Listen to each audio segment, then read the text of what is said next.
This segment brought to you by Kansas Wheat. Learn more at rediscoverwheat.org. Belinda, you are from Southwest Kansas originally, Yes. right? I grew up in Dodge City. I actually didn't live on the farm. My mother was not very excited about that. So we lived in Dodge City, but my dad farmed outside of Dodge City. And then we also have land from Dodge City to the Colorado border. My grandfather, when ground was really cheap, bought up lots and lots and lots of farmland, and they've kept it in the family. So what farming activities were prevalent on your father's operation? He did mostly just wheat, and he had some cattle. In western Kansas, you don't have the luxury of as much moisture as you do here. So they just strictly did wheat and summer fallow, and my brother also farmed with him also, and they just did that and had some cattle that really weren't huge herds. They were more like just pets. But they enjoyed that during the winter time, so yeah.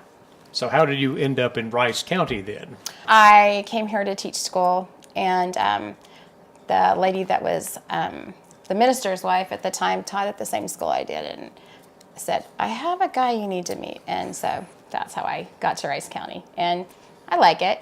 My kids, this is a good place to raise kids on a farm.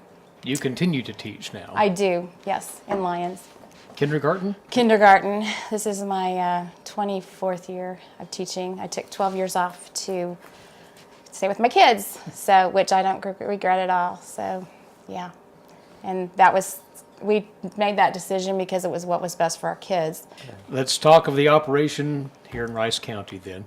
It's grown to roughly 3,500 acres, and it is still kindle, crops, and a few cattle, not necessarily on the side.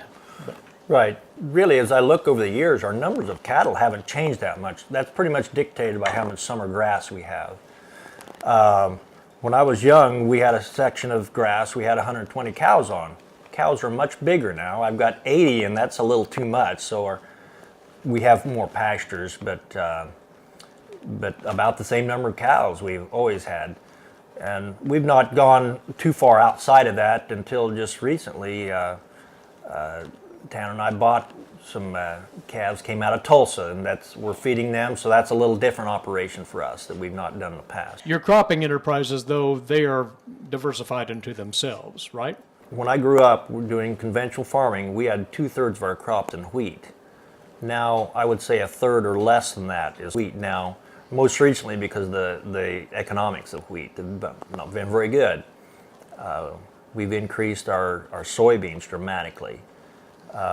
We still have milo is a good fit. Milo and corn, where I've got better ground like bottomland, that's where I put the corn. On the upland is where I put the milo if I need that summer grass in the rotation. We pay a lot of attention to our rotations and what fits, what goes after the next crop and so on. We're obviously doing no-till and have been for 17, 18 years now. And so we really pay attention to that.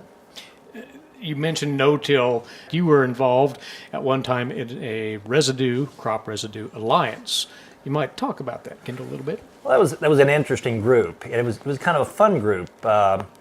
We had very little structure. It was just like 4 or 5 guys in the county. It started just in the county. And we were assisted by the Natural Resources Conservation Service and the county agent. It was very targeted, specifically to reduce tillage and ultimately no-till. And then eventually we tied in with the McPherson County to the east of us, and we'd still have the same number of 60 people show up at a field day. And then it got bigger, and then it just dissipated somehow. But it was an interesting group, and it was a fun group, and helped a lot of people in knowledge to really get into to the no-till practice. Welcome to the Jerry Thomas Gallery and Collection, where we feature my renowned artwork, frontier military, and Native American artifacts. In the painting behind me is Scouting the Trail. 2 scouts overlook the Smoky Hill River Valley just north of the famous Monument Rocks, which are internationally renowned, as a column of 7th Cavalry parade north of the river. On this point, 2 scouts rode in a circle And there were 18 cartridges found up there, and that meant that they usually were warning of impending danger and firing off their weapons.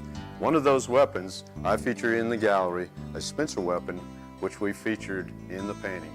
Very unique and very honored to showcase this to you.